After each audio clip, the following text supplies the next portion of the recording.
Hi guys, my name's Agombar and I'm here today with Musician Goods TV, the place to go for all things music production. Today we're going to be talking all about music theory, the scary stuff. But don't worry, we're going to be going over my top 10 music theory tips for producers. As we go through this video, you do have to bear in mind that music theory is a huge topic.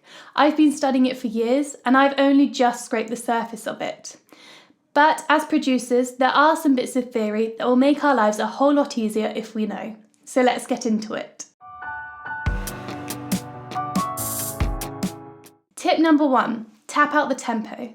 As you know, the tempo of a song is expressed by the BPM, the beats per minute.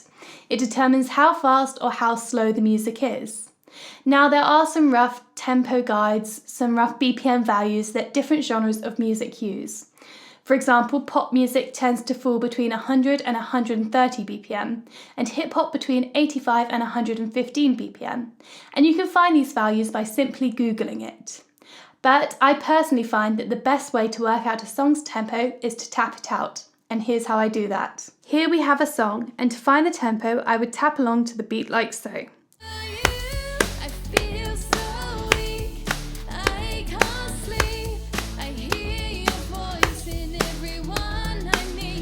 I'm clapping on every beat, so on beats 1, 2, 3 and 4, which enables me to work out the tempo of the song. Tip number 2, the time signature changes the feel of the music. The time signature of our project is really important to get right, and this is because it changes the feel of the music, but also the way that the music moves. Two of the most commonly used and commonly seen time signatures are 3/4 and 4/4. Now these sound different because of where the emphasis in the music lies. We naturally emphasize the first beat of the bar, and in 3/4 this happens every 3 beats, and in 4/4 it happens every 4 beats. If we were to clap out a beat in 3/4, it would sound a bit like this. And in 4/4 it would sound like this.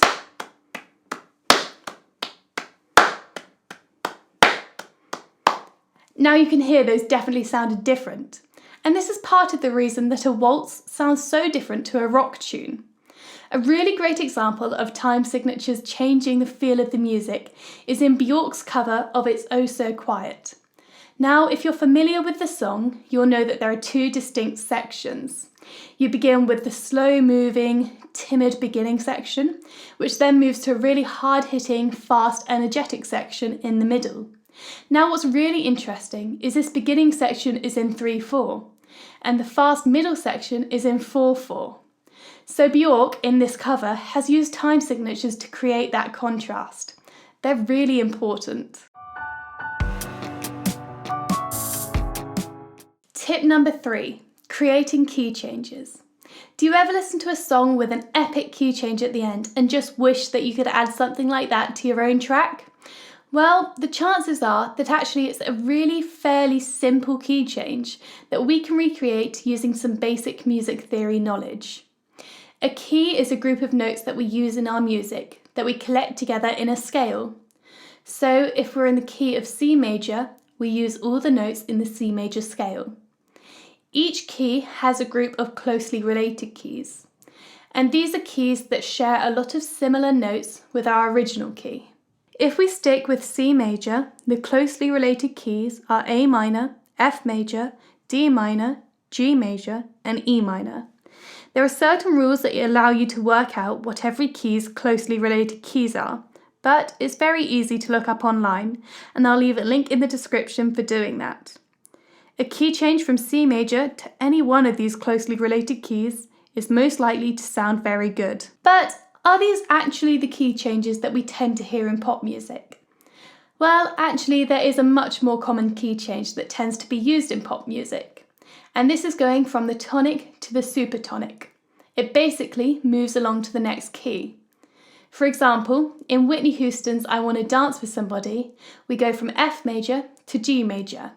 And other great examples of key changes used in pop music would be Love on Top by Beyonce and Living on a Prayer by Bon Jovi, although this isn't technically a pop song.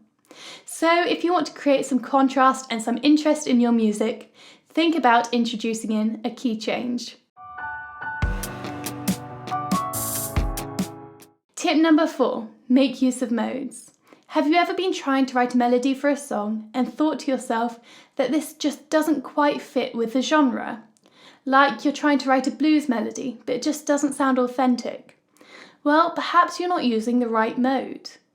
Modes are different types of scales, and a scale is a collection of 7 notes. There are 7 different modes, and each one of them has a different pattern of tones and semitones in between each note of the scale. But do we really need to worry that much about them? Well, in reality, I'd say that the majority of the songs that you hear in a major key are written in the Ionian mode, and that's the normal major scale that we're used to hearing. Minor keys are a bit more complex and perhaps a discussion for a different day. But anyways, some genres tend to use different modes. For example, if you take the 7th note of the Ionian mode and flatten it by a semitone, you've got the Mixolydian mode, which you can use for blues music. And the same kind of rules apply to the other modes and scales as well. Here's the Ionian mode.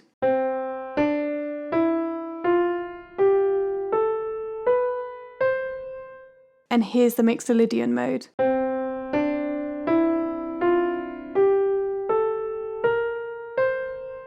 As you can hear, each scale has a different feel to it. And this is why some types of music, or some genres of music, have a different and distinguishable sound. They're simply using a different set of notes because they're written in a different mode. Tip number 5, use inversions to add interest. Why can sometimes we hear one chord being played twice and think that we hear 2 different chords? It's not magic, but it's close to it. A chord is made up of 3 notes, and when we invert a chord, we change the note that is on the bottom of it, the bass note. And this makes it sound like a completely new chord entirely. Here's how it works.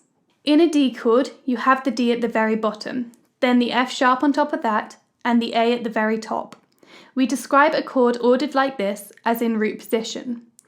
Now we can change the order of these notes so that the chord note is no longer on the bottom. If we decide to move the D up an octave, the F sharp will now be on the bottom, or in any other chord, the 3rd note of the chord, or the chord's middle note, will be on the bottom. We call this order a first inversion chord, but we can go a step further and invert this chord again. If we keep the D in its new higher position, we can also move the F sharp up an octave as well, and now the A is on the bottom, or the 5th note of the chord is on the bottom. And this is what we call a second inversion chord, because we've inverted the chord twice. But do these inversions actually sound different? I'm going to play you through the 3 inversions of the D chord that we've just gone through, one after another, so you can hear for yourself.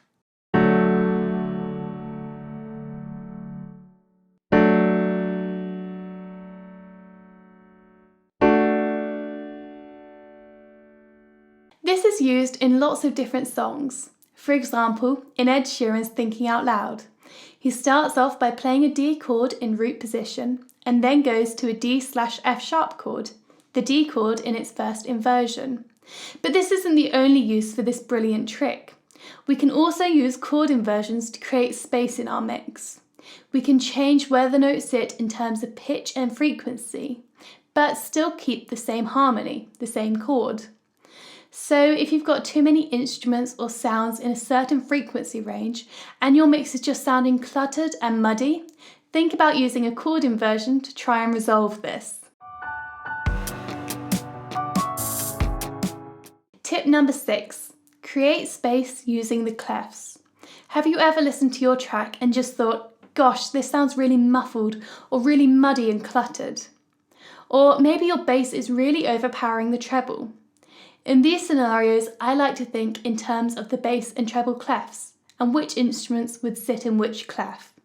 Let me explain this a little more, as I realise that it may sound a little bit odd right now. So we have the treble clef, which is used to mainly write the notes that are higher in pitch than the middle C on the piano.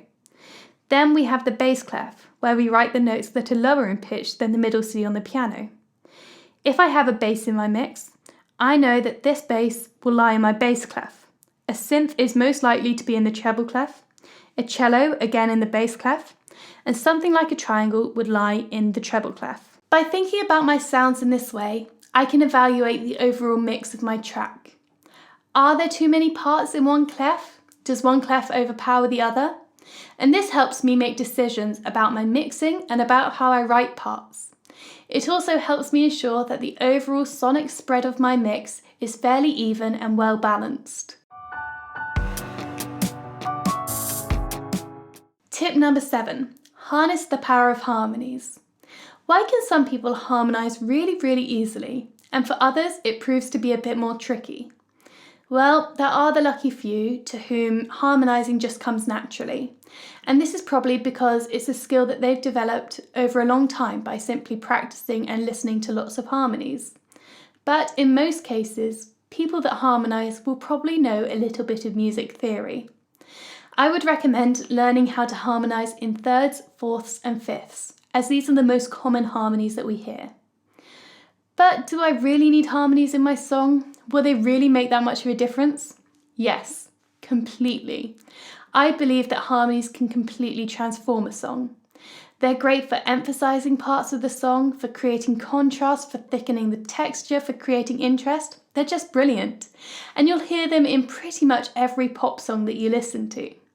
So if you want to take your mix or your track to the next level, learn a little bit of theory and begin to harmonise. Tip number 8, don't underrate rests. How can sometimes the absence of music be more effective than the actual music itself? In all honesty, the answer is, I don't know. Sometimes it just is. Using rests or silence can create so much suspense and tension in our mixes. It's sometimes the most powerful tool that we have. There are 5 different types of rests in music that you should be aware of. Rests can last different amounts of time. These are the most common ones that you should probably be aware of. But is this really all true? Can we create such a powerful emotion by simply adding silence? I'm going to play you a repeated 2-chord progression. The first time I'm not going to add rests or any silence in between the repeats. And the second time I will, and we'll hear the difference.